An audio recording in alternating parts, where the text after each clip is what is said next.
바로 말씀 보도록 하겠습니다. 제가 에베소서 4장 30절 말씀 다시 한번 읽도록 하겠습니다. 에베소서 4장 30절입니다. 하나님의 성령을 근심하게 하지 말라. 그 안에서 너희가 구원의 날까지 인치심을 받았느니라. 아멘. 저번 주에 이어서 우리가 계속 성령에 관해서 여러 가지 이해들을 좀 찾아보고자 합니다. 먼저 이 흐름들이 처음에 구원에 관한 귀한 말씀 때문에 우리가 이까지 파생돼서 살펴보고 있는데요. 예수님께서 우리의 죄를 위하여서 죽고 의를 위하여서 다시 살아나신 이 예수님의 구속이 우리로 하여금 믿음을 통하여서 성령과 더불어서 우리에게 주어질 때, 적용될 때 그냥 그것으로 구원을 따놓은 것으로 끝난 것이 아니라 하나님과 화평된 관계를 누린다고 했습니다. 하나님과 화평된 관계 가운데 있는 것이 신앙의 본질입니다. 무언가 우리가 보상받을 것에 대해서 다 따놓은 다음에 아무것도 아닌 것으로, 아무것도 안 하는 것으로, 아무 대상이 없는 것으로 그것을 그냥 유지하고 존속시키는 것이 아니라 하나님과 올바른 관계가 형성되었다 이거죠. 그럼 관계하셔야 되는 겁니다. 신앙을 통해서 하나님과 화평된 관계를 누려야 하는 겁니다. 이러한 관계 가운데 우리의 연약함을 넘어서는 하나님의 일하심, 그 완전하심, 위대하심 때문에 우리가 하나님을 바라보러 나니 그 하나님의 영광을 즐거워할 수 있다고 하였습니다. 하나님은 완전하시기 때문입니다. 하나님만 바라보는 것으로 우리가 즐거워하는가? 우리의 현재의 삶은 어떠한가를 돌이켜봤을 때 우리의 현재의 삶이 고단한 거죠. 환난이 있는 거죠. 하지만 그 환난 가운데서도 하나님께서 기가 막히게 우리로 하여금 인내하게 하시는 방법으로 이끌어내시며 그 인내 가운데 하나님께서 우리를 연단하는 과정 가운데 끄집어내시며 그 연단하는 과정 가운데 하나님을 다시 한번 바라보도록 완성된 하나님의 나라에 대한 소망을 가질 수 있도록 우리를 인도하시는 하나님의 세밀하신 만지심이 있는 걸 우리가 확인하였습니다.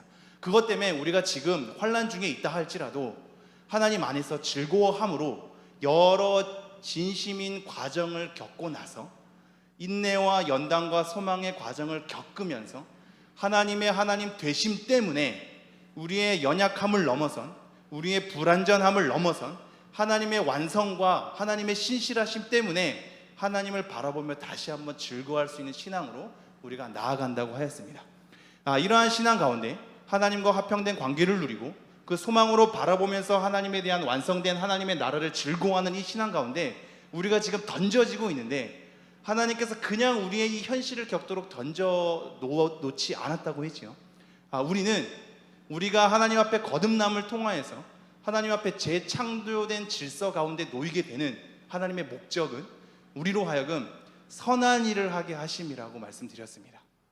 기억나시죠? 네. 선한 일을 시키기 위해서 우리를 거듭나게 하는 것이 아니라 우리를 거듭나게 하셔서 선한 일을 하도록 하나님께서 인도하십니다. 왜냐하면 하나님과 화평된 관계를 누리는 그 순간이 하나님께서 우리를 구원 자체의 목적으로 부르셨고 하나님을 영화롭게 하는 관계 가운데 부르셨기에 그 영화롭게 하는 관계 가운데 파생되는 것은 당연히 선행인 것입니다.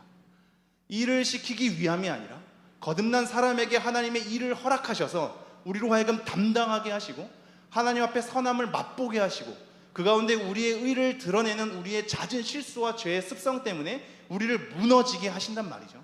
그 가운데 우리에 대한 죄의 습성 때문에 우리가 고뇌하고 그 가운데 내 안에서 여전히 내 스스로 선한 것을 뽑아낼 수 없구나 라는 것에 대한 박탈감으로 실패감으로 좌절감으로 우리의 의가 뿌리 뽑힌다고 했습니다. 그런 의의 뿌리 뽑힘을 통하여서 예수 그리스도를 더욱더 의존하는 관계로 하나님께서 이끄신다고 하셨죠. 이렇게 선한 일을 우리에게 목적하시고 그러한 관계 가운데 영화롭게 하는 관계 가운데 우리를 이끄실 때 우리가 잊지 말아야 할 것이 바로 성령의 역할이었습니다. 그래서 저번 주에 성령에 관한 기본적인 이해들을 살펴봤던 겁니다. 우리가 성령에 대해서 이미 신앙생활한 우리가 내 안에 정말 성령님이 계신가? 성령님이 내 일상 가운데 정말 일하시고 계신가에 대한 여러 가지 의구심 속에서 그것이 확인이 자주 안 되게 될 때 우리의 신앙적인 침체가 일어난다 그랬죠.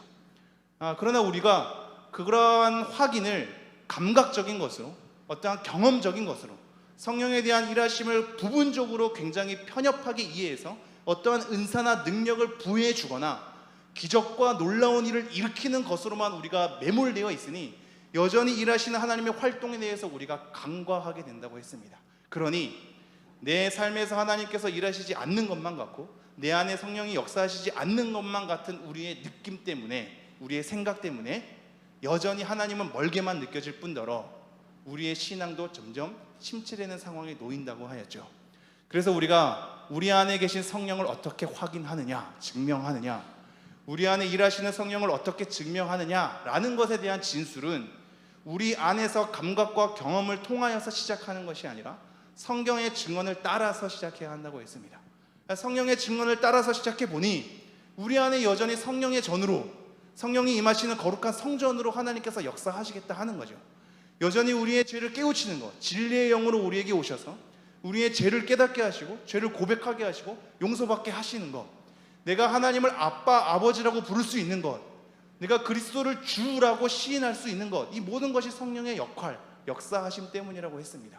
하나님의 상속자가 되는 것조차도 예수 그리스도께서 이루신 구속을 성령을 통하여서 믿음으로 하여금 우리에게 적용시키는 것 또한 성령의 역사하심이라고 했습니다. 이러한 성령을 우리를 포기하지 않으시고 인치시고 보증한다고 하였죠. 그리고 교회를 생성하시며 자라나게 하시는 겁니다.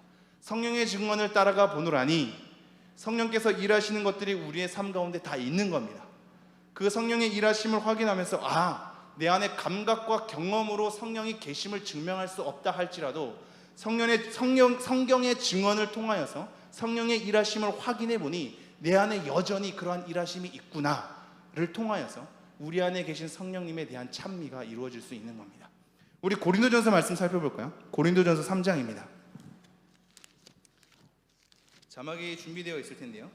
고린도전서 3장 16절 17절 우리 함께 읽어보도록 하겠습니다. 시작. 너희는 너희가 하나님의 성전인 것과 하나님의 성령이 너희 안에 계시는 것을 알지 못하느냐.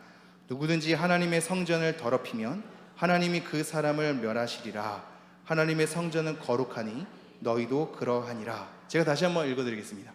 너희는 너희가 하나님의 성전인 것과 하나님의 성령이 너희 안에 계시는 것을 알지 못하느냐. 누구든지 하나님의 성전을 더럽히면 하나님이 그 사람을 멸하시리라. 하나님의 성전은 거룩하니 너희도 그러하니라. 우리 가운데 믿음을 허락하신 하나님의 일하심, 그 믿음으로 하여금 성령의 성령으로 더불어 그리스도의 구속을 우리에게 이루신 하나님의 일하심을 보노라니 우리 안에 거하시는 성령을 우리는 고백할 수밖에 없다는 말입니다.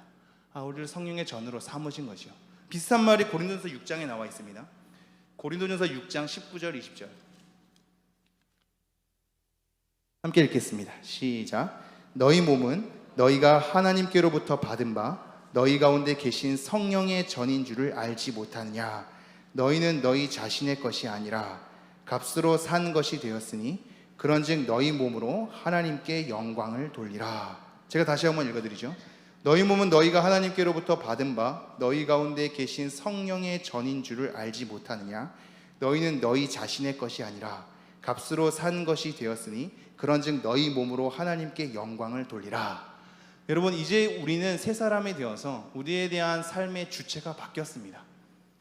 그리스도를 주라고 시인하는 것조차가 이제 우리가 우리의 것으로 우리가 주체성 있게 주장하는 것이 아니라 하나님의 것임을 고백하는 거거든요.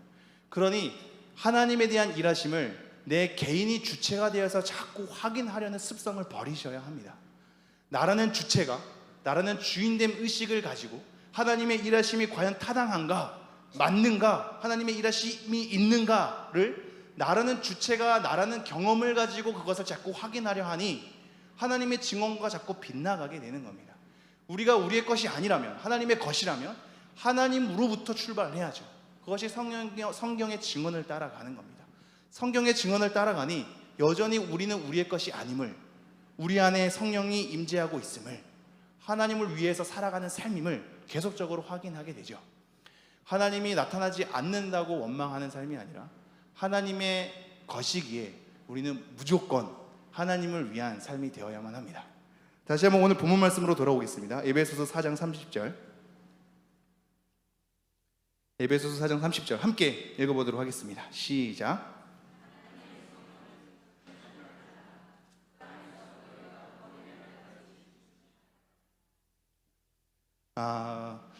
아마 제 기억으로는 2017년 5월 달인데요. 그때 성령에 대해서 성령의 인격성에 대해서 나눈 적이 있습니다.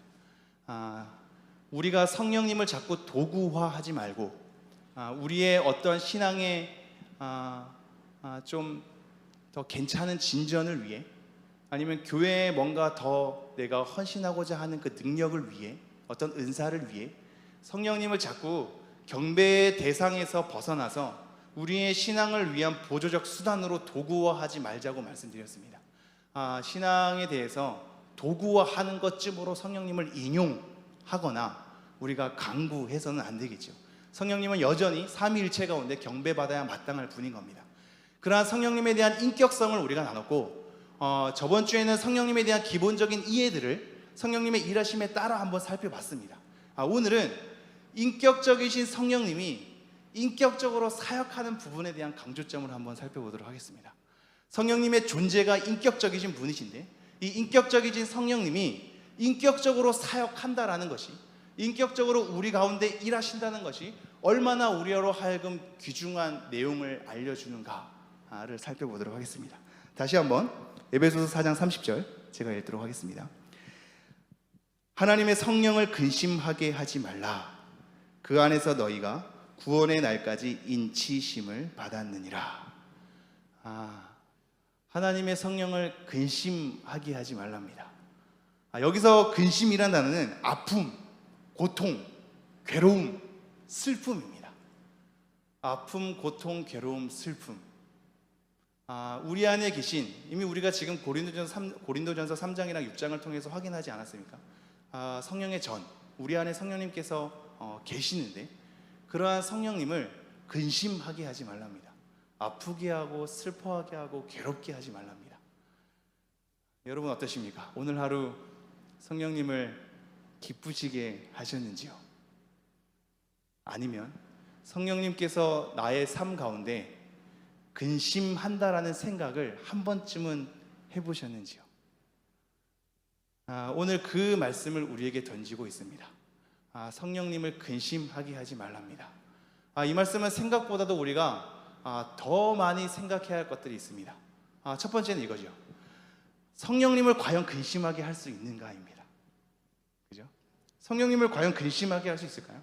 성령님을 과연 슬프게 할 수 있을까요? 성령님을 과연 괴롭게 할 수 있을까요? 성령님을 과연 고통스럽게 할 수 있을까요? 우리가 뭐길래, 그죠? 우리의 연약함과 우리의 죄의 비참함 잘 알지요. 그러나 우리가 뭐길래 우리 안에 계신 성령을 과연 근심케 한단 말입니까? 성령님은 과연 근심하는 것인가요? 하나님은 완벽하신 분이거든요. 하나님은 완전하신 분입니다. 완전하신 분이라는 것은 계속적으로 제가 얘기하지만 어떠한 결핍과 부족이 없는 겁니다. 우리가 필요해서 하나님께서 필요하기 때문에 쓰시는 것이 아니라 하나님은 그 자체로 하나님 나라를 완성하실 수 있는 분입니다. 영원하신 거죠. 영원하신 하나님이 위대하시니 전혀 흠잡을 데 없이, 전혀 부족함 없이, 전혀 결핍 없이 존재할 수 있는 분인 겁니다. 그러니 하나님은 어떻게 말하면 근심이 없는 분인 겁니다. 이게 이해가 되실까요? 하나님은 후회함이 없습니다. 하나님은 슬퍼함이 없습니다. 있을 수가 없죠. 슬퍼한다라는 것, 후회한다라는 것, 근심한다라는 것은 내가 이렇게 하고 싶었지만 이렇게 되지 않았기 때문에 오게 되는 실패 속에서 일어나는 감정인 거거든요. 내가 원하는 것은 이거였지만 그 원하는 대로 되지 않을 때 오게 되는 좌절감 때문에 생기는 감정들이거든요. 하나님께서 과연 그것이 허락될 수 있는가? 전혀 그럴 수 없단 말입니다. 그럼에도 불구하고 왜 성경은 하나님께서 후회하신다고 말씀했으며 성경은 왜 하나님께서 근심하신다고 말씀하셨을까요? 그것은 바로 하나님은 그 존재 자체로 그렇지 않으신 분이나 이거를 신인 동명문적 표현이라고 합니다. 인간인 것처럼 하나님께서 감정을 담아서 우리가 이해할 수 있는 방식으로 자기의 몸을 낮춰서 표현하시는 겁니다. 신인 동명문적 표현이라고 하는데요, 하나님의 존재 자체는 완전하나 부족함이 없으나 결핍이 없으나 그것 자체로 하나님께서 완성을 이룰 수 있으나 그 과정 가운데 우리랑 관계하시기 때문에 관계하는 인간들이 이해할 수 있는 방식으로, 이해하는 감정으로 그 스스로 몸을 낮춰서 이해할 수 있도록 자기의 감정을 하나님께서 우리에게 발설하시는 것이죠. 그렇지 않으시나 그런 식으로 우리와 관계하시는 겁니다. 이것이 하나님에 대한 인격적 관계의 핵심입니다. 성령님은 근심하시지 않습니다. 성령님 자체로 우리 가운데 우리의 연약함과 죄에 대한 습성을 넘어서서 완전을 이루어낼 수 있는 분이시죠. 그럼에도 불구하고 근심하는 것처럼 우리 가운데 그렇게 관계하시며 하나님에 대한 감정을 알려주시는 것은 하나님의 일하심의 한 방식 때문입니다. 여러분, 이것이 너무 오늘 되게 중요한 핵심인데요. 굉장히 중요한 핵심입니다. 여러분, 여러분이 회개하는 것은 누구의 역사하심 때문이라 그랬죠? 성령의 역사하심 때문 아닙니까? 그렇다면 어떤 사람은 회개하고 어떤 사람은 회개하지 않을 때, 회개한 사람에게는 성령님께서 역사하시죠. 회개하지 않은 사람은 성령님께서 역사하시지 않아서 그런 것이죠. 그러면 책임이 누구에게 들어갈까요? 다른 말로 넘어가겠습니다. 믿음은 하나님께서 주시는 것이죠. 그렇죠? 어떤 사람은 믿는단 말입니다. 어떤 사람은 안 믿어요. 믿음은 하나님이 주시는 거라면서요. 그러면 이 사람이 안 믿게 되는 건 누구 책임입니까? 뭐라고요? 자기 자신 책임이라고요? 믿음은 하나님께서 주시는 거라니까요. 이것이 굉장히 중요하게 잘 정리되어야 할 부분입니다.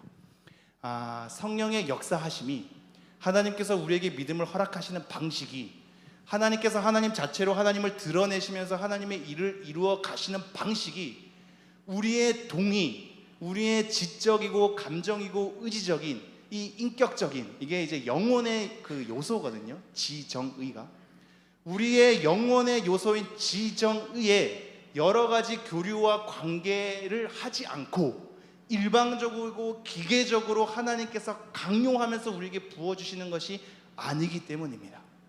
하나님은 인격적으로 일하시는 거죠.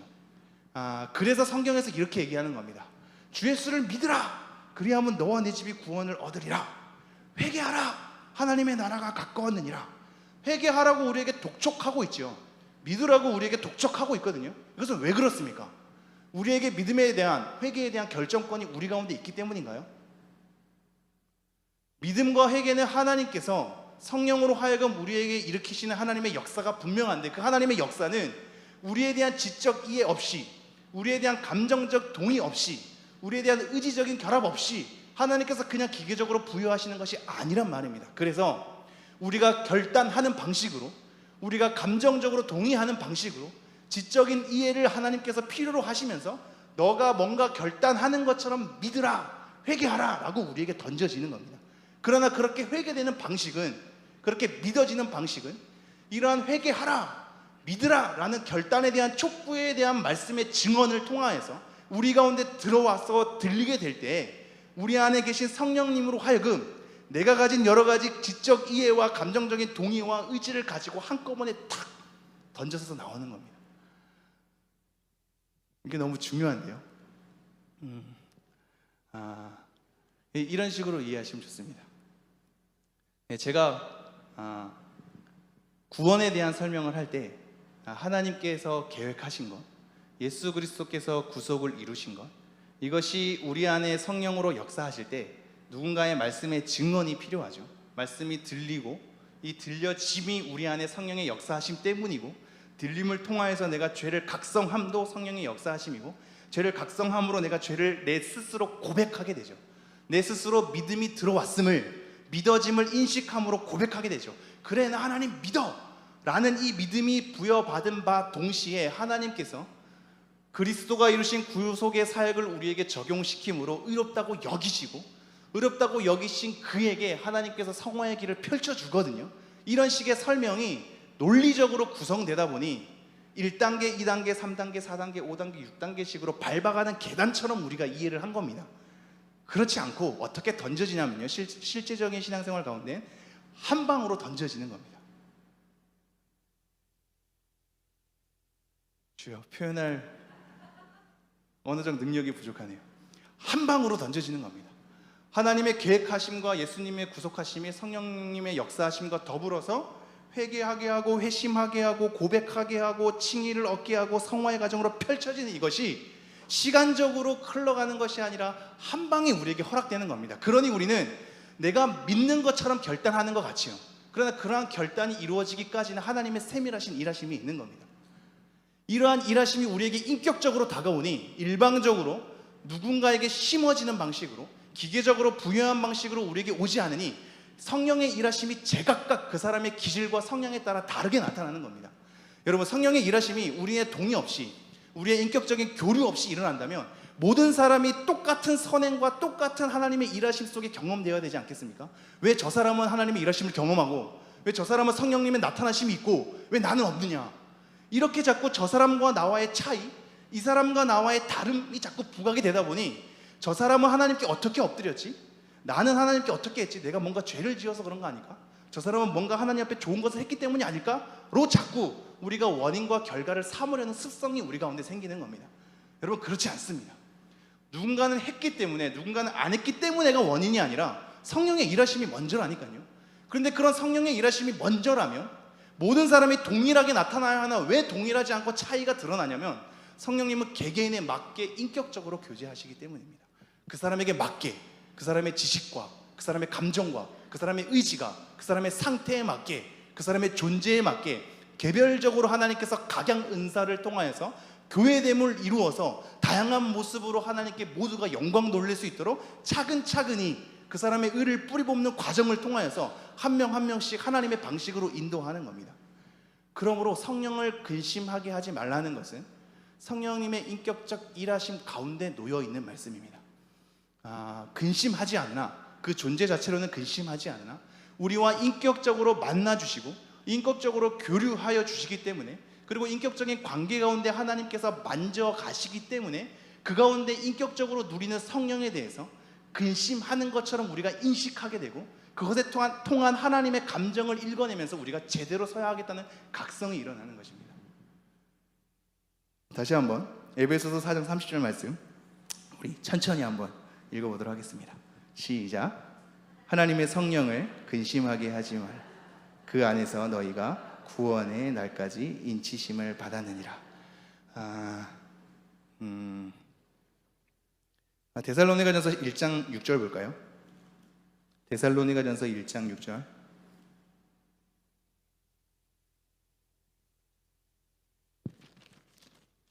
함께 읽도록 하겠습니다.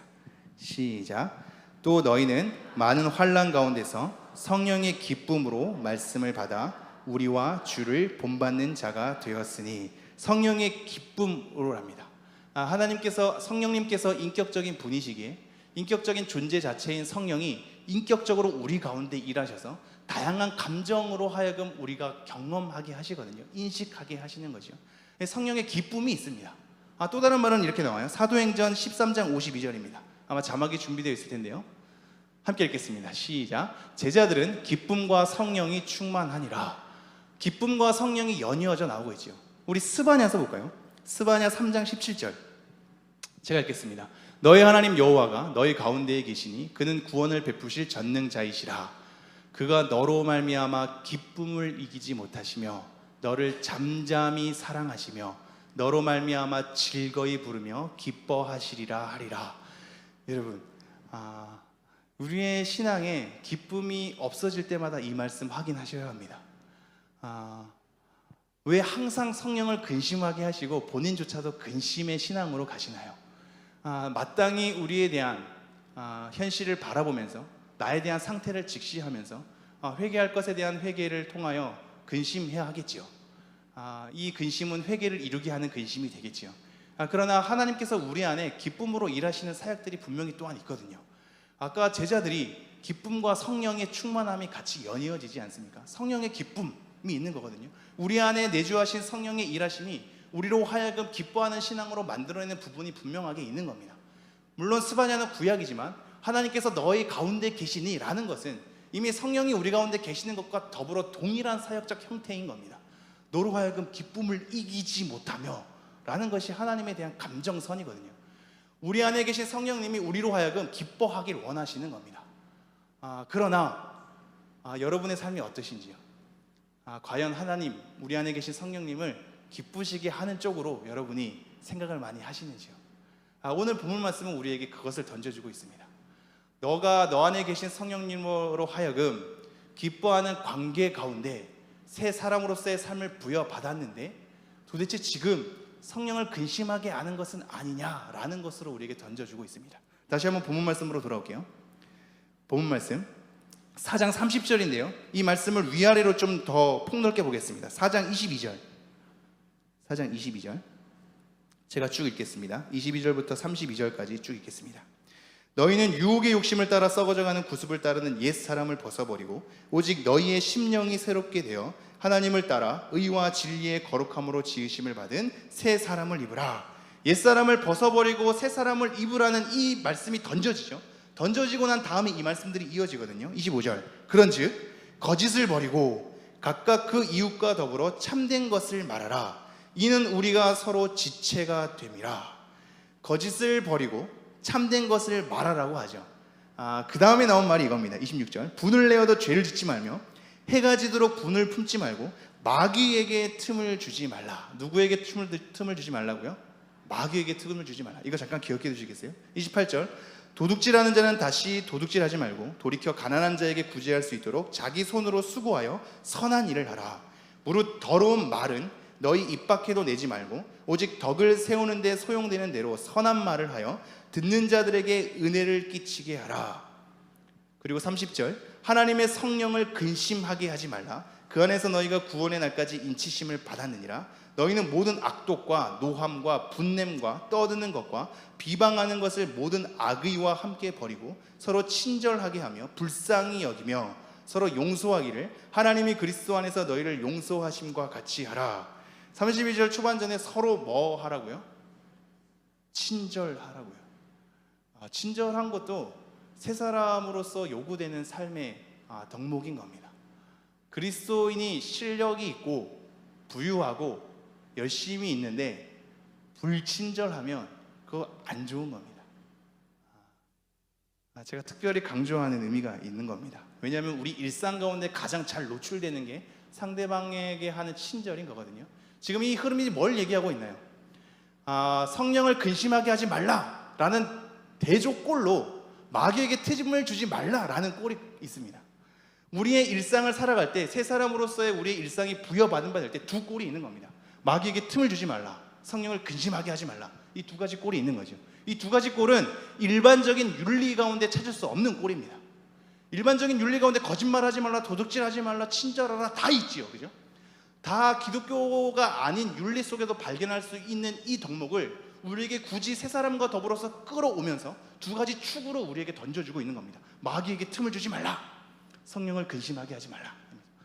나중에 마귀에 대한 우리에게 다가오는 전략에 대해서 살펴볼 수 있는 시간 때 좀 제가 세밀하게 다루겠습니다. 오늘은 성령을 근심하게 하지 말라인데요. 지금 이 우리의 일상이 일반적으로 기독교를 제거해서도 이해할 수 있는 이 일반적 윤리들이 성령의 근심과 더불어서 우리에게 던져주고 있거든요. 이것은 무엇을 얘기하냐면 우리의 일상의 삶 자체가 우리 안에 계신 성령을 근심하게 하거나 기뻐하는 것에 대한 중요한 내용을 담고 있다고 얘기하는 겁니다. 여러분이 오늘 일상을 살아가는 삶이 성령을 기쁘시게 했는지 근심하게 했는지를 결정할 수 있는 요소가 되는 걸로 우리에게 요구하고 있는 겁니다. 그럼 우리의 신앙에 대한 태도와 자세가 이렇게 가야 되는 거죠. 하나님, 저에게 어떠한 큰 은혜를 주시려 합니까? 하나님, 제가 이 길을 선택하고 이 길을 갈 때 어떠한 길로 펼쳐주려고 하십니까? 하나님, 제가 이 길을 선택하게 될 때 하나님 옳은 것인가요? 그런 것인가요? 하나님, 하나님의 그 위대한 하나님의 기쁨, 그것을 제가 경험하고 싶습니다가 출발선이 아니라 우리 가운데 평소에 평범한 일상을 겪어내게 될 때 우리가 던져야 할 가장 중요한 핵심이 이겁니다. 내 안에 성령님을 근심하게 하는 행동을 하고 있지 않는가? 내 안에 말 하나가, 내 안에 행동 하나가, 그 사람을 친절하게 대하는 대함 하나가 성령님을 근심하게 하는 것은 아닌가가 우리에 대한 삶의 우선순위가 되어야 합니다. 우리는 자주 잊어버리죠. 내 안에 성령님이 있음도 잊어버리고 내 말투와 행동과 거짓과 속임과 분냄과 그 사람에 대한 불친절함과 이 모든 것들이 내 안에 계신 성령님을 근심하게 한다는 것을 자주 잊곤 합니다. 오늘 말씀이 그걸 가르쳐주죠. 너희 안에 계신 성령님께서 너의 말투 하나 때문에, 너네 의도 하나 때문에, 사람들과 지내는 친절 하나 때문에 근심하게 여길 수 있다라는 것을 우리에게 던져주고 있습니다. 다시 한번 4장 30절요 함께 읽도록 하겠습니다. 시작.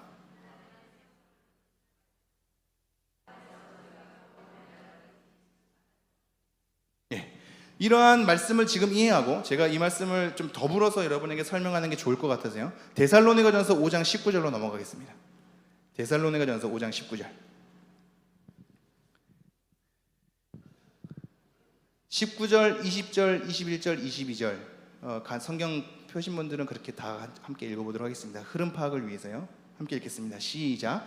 성령을 소멸하지 말며 예언을 멸시하지 말고 범사에 헤아려 좋은 것을 취하고 악은 어떤 모양이라도 버리라. 지금 이 성령을 소멸하지 말며에 대한 오해 때문에 성령에 대한 인격적 사역의 형태를 빌어서 제가 이 말씀을 더불어 설명하는 건데요, 성령을 근심하게 하지 말라는 것이 우리 안에 계신 성령님과의 관계성 때문이라고 계속 제가 강조하고 있잖아요.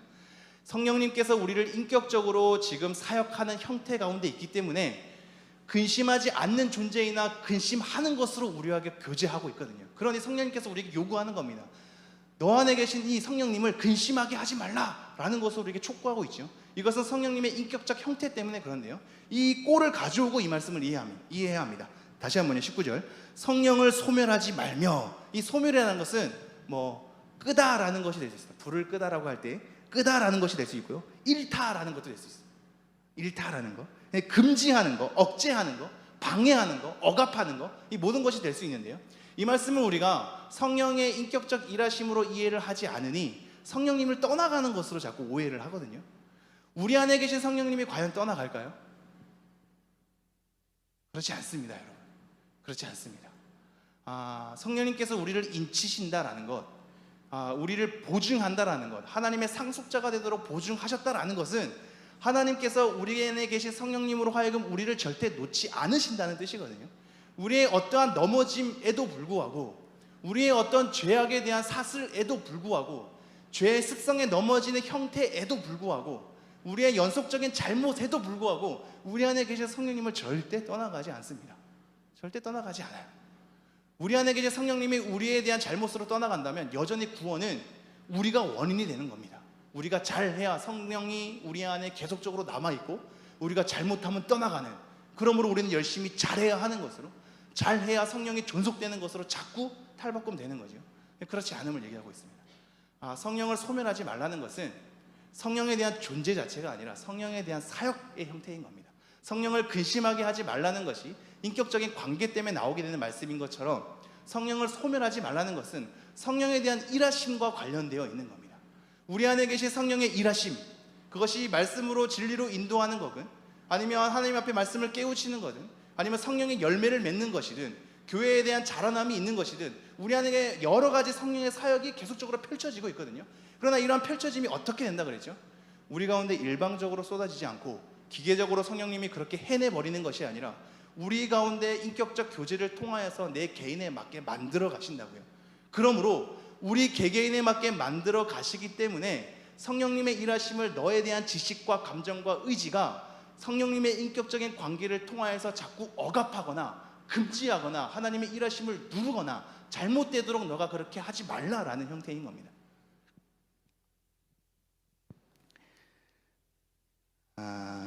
마태복음 12장 31절 하겠습니다. 마태복음 12장 31절. 더불어서 이 말씀도 하고 조금 정리하도록 하겠습니다. 이것 때문에 또 헷갈리는 형태라서 제가 굳이 끄집어 왔는데요, 마태복음 12장 31절 함께 읽도록 하겠습니다. 시작. 그러므로 내가 너희에게 이르노니 사람에 대한 모든 죄와 모독은 사하심을 얻되 성령을 모독하는 것은 사하심을 얻지 못하겠고. 제가 32절 읽도록 하겠습니다. 또 누구든지 말로 인자를 거역하면 사하심을 얻되 누구든지 말로 성령을 거역하면 이 세상과 오는 세상에서도 사하심을 얻지 못하리라. 우리가 흔히 이해했던 성령 회방죄인데요, 정확한 개역 개정의 말로 따르면 성령 모독죄라고 할 수 있겠습니다. 모독이라는 단어가 나오니까요, 제가 다시 한번 31절 32절 읽겠습니다. 그러므로 내가 너희에게 이르노니 사람에 대한 모든 죄와 모독은 사하심을 얻되 성령을 모독하는 것은 사하심을 얻지 못하겠고 또 누구든지 말로 인자를 거역하면 사하심을 얻되 누구든지 말로 성령을 거역하면 이 세상과 오는 세상에서도 사하심을 얻지 못하리라. 이 말씀 때문에 우리가 자꾸 헷갈리는 것이, 성령을 모독하거나 회방하는 것은 사하심을 얻지 못한다고 얘기하고 있거든요. 그러므로 우리가 어떠한 성령의 사역에 있어서 아까 소멸하는 식으로 억제하고 금지하고 방해하는 것으로 만약에 이 말씀을 끄집어낸다면 우리는 사하심을 얻지 못하는 존재가 됩니다. 성령의 일하심에 대한 거스름 때문에 우리는 용서하심을 받지 못하는 존재가 되거든요. 그러나 여러분, 요한 1서로 가보십시오. 하나님 믿부사 우리가 우리의 죄를 자백하면 하나님께서 용서해 주신다고 하지 않았습니까? 성령의 일하심을 방해했습니다. 소멸하게 한 거예요. 금지했습니다. 억압한 거죠. 금지하게 했어요. 그러면 우리는 용서하심을 못 받는 겁니까? 우리 안에 있는 성령은 떠나가고 하나님 앞에 지옥으로 떨어지는 관계가 돼버리는 겁니까? 그렇지 않습니다. 이 말씀은 성령의 사역으로 받아들이지 않고 그 성령의 존재로 받아들여야 합니다. 지금 이 말씀의 맥락은 귀가 먼 자, 벙어리 된 자를 예수님께서 고치시는 사역을 옆에 있는 유대인들이 바라보면서 그것을 성령의 역사하심이 명확함에도 불구하고 굉장히 공개적이었으며 예수님의 계속된 사역을 통해서 명확하게 하나님의 일하심임을 누군가는 다 알 수 있는 그러한 사역적 형태로 우리에게 드러냈음에도 불구하고 바알세불의 힘을 비워서 예수님이 이랬다는 식으로 성령을 모독했기 때문입니다. 이 모독은 성령님의 일하심 자체가 아니라 성령님의 존재에 대한 거부입니다. 성령님의 존재에 대한 거부입니다. 성령님에 대한 존재를 거부하니 당연히 용서하심을 받을 수 없죠. 이것은 불신앙인 겁니다. 믿음 없음인 거죠. 우리는 믿음이 있습니다. 믿음 있는 자에게는 우리 안에 성령이 내주하고 계시죠. 내주하는 성령이 우리로 하여금 인격적인 관계를 통하여서 성령님께서 계속 만들어 가십니다. 그 가운데 우리의 실수 때문에, 잦은 죄의 습성 때문에 우리는 성령을 계속 근심하게 하시죠. 그 가운데 계속 성령님의 일하심을 누르고 억압하고 금지하고 방해하는 겁니다. 자꾸 성령을 소멸하는 것으로, 성령의 일하심을 소멸하는 것으로 계속 가는 거죠. 그러나 이것은 완전 다른 내용입니다. 성령의 존재를 거부하는 겁니다. 우리는 성령의 존재를 받아들이지 않습니까? 우리 가운데 성령이 내주하고 있지 않나요? 지금 이 바알세불을 더불어서 예수님의 일하심, 명확한 성령님에 대한 일하심을 거부하는 동시에 성령님을 거부하는 것으로 가는 불신앙이기 때문에 절대 용서받을 수 없는 겁니다. 하나님을 믿지 않으면 지옥 가는 거거든요. 그 맥락을 여러분 잘 기억해 주십시오. 다시 한번 오늘 에베소서 4장 30절 말씀 읽고 제가 정리하고 마치겠습니다. 에베소서 4장 30절 함께 읽도록 하겠습니다. 시작. 하나님의 성령을 근심하게 하지 말라. 그 안에서 너희가 구원의 날까지 인치심을 받았느니라. 우리가 오늘 성령의 인격적 일하심에 대해서 좀 살펴보았습니다. 우리에 대한 삶의 일상이 계속적으로 우리 안에 계신 성령님께 귀 기울여서 내가 하는 행동과 내가 하는 말과 내가 관계 맺는 이 형태가 성령님을 근심하게 하는 것은 아닌가를 계속적으로 생각해야 합니다. 성령님의 일하심이 일방적으로 기계적으로 하나님께서 획일화된 형태로 우리에게 부어주시는 것이 아니라 내 안에 나만의 성향과 나만의 기질과 나만의 삶의 태도와 나만의 여건을 통하여서 세밀하게 만지시기에 나에 대한 지적 이해를, 나에 대한 감정적인 동의를, 의지적인 요소를 하나님께서 끝까지 끄집어내서 결국 항복하게 만드시는 과정 가운데 있기 때문에 각자 다 다른 삶의 형태가 나오고 각자 다 다른 신앙의 형태가 나오는 겁니다. 그러나 우리는 명심하십시오. 각자 다 다른 형태가 나온다 할지라도 우리 안에 계신 성령님을 근심하게 하지 말라는 이 말씀은 모두에게 동일하게 부여한 하나님의 말씀인 겁니다. 계속적인 여러분의 일상을 생각하면서 나의 말투와 나의 의도와 나의 태도와 일상에 만나는 관계를 생각하면서 과연 성령님을 근심하게 하는 일은 하지 않는가에 대한 돌이킴 속에 성령님을 기쁘시게 하는 그런 여러분이 되었으면 좋겠습니다. 성령님을 근심하게 하는 것에 대한 연장은 신앙의 침체에 있기 때문입니다. 성령님을 근심하게 하는 것에 대한 삶의 연장이 신앙을 침체하는 것으로 가기 때문입니다. 내 안에 성령님을 근심하는 것을 우리가 아예 인식조차 못하고 계속 영이 되는 삶은 결국 신앙을 침체하게 합니다. 여러분 마지막 한 가지만 명심해 주십시오. 이 근심하지 말라는 것이 위아래가 어떠한 행동 지침이 달려있지 않습니까? 여러분의 영적 생활이 침체가 온다면 하나님 앞에 세밀한 말씀에 대한 순종함이 없기 때문일 수 있습니다. 하나님의 말씀에 대한 순종함을 통해서 일상 가운데 부딪힘이 있는 사람은 예배 가운데, 찬양 가운데, 기도 가운데, 말씀을 듣는 가운데 하나님 앞에 뭔가의 관계성 가운데 여러 가지가 맺혀지기 마련이거든요. 근데 몸이 건조하게 아무렇지도 않게 그냥 그렇게 무감각하게 우리의 삶이 펼쳐지고 있다면, 크게 흥할 것도 없고 크게 슬퍼할 것도 없는 감정의 상태 가운데 있다면, 그것은 내가 하나님에 대한 불순종이 연속적으로 일어나면서 성령이 근심하게 하는 것조차 관심 없는 상태에 이르렀기 때문에 오게 되는 영적 침체일 수 있습니다. 이 영적 침체에서 벗어나서 성령을 근심하게 하는 것에 대한 예민함을 통해 성령을 기쁘시게 하는 우리 모두가 되었으면 좋겠습니다. 기도하겠습니다.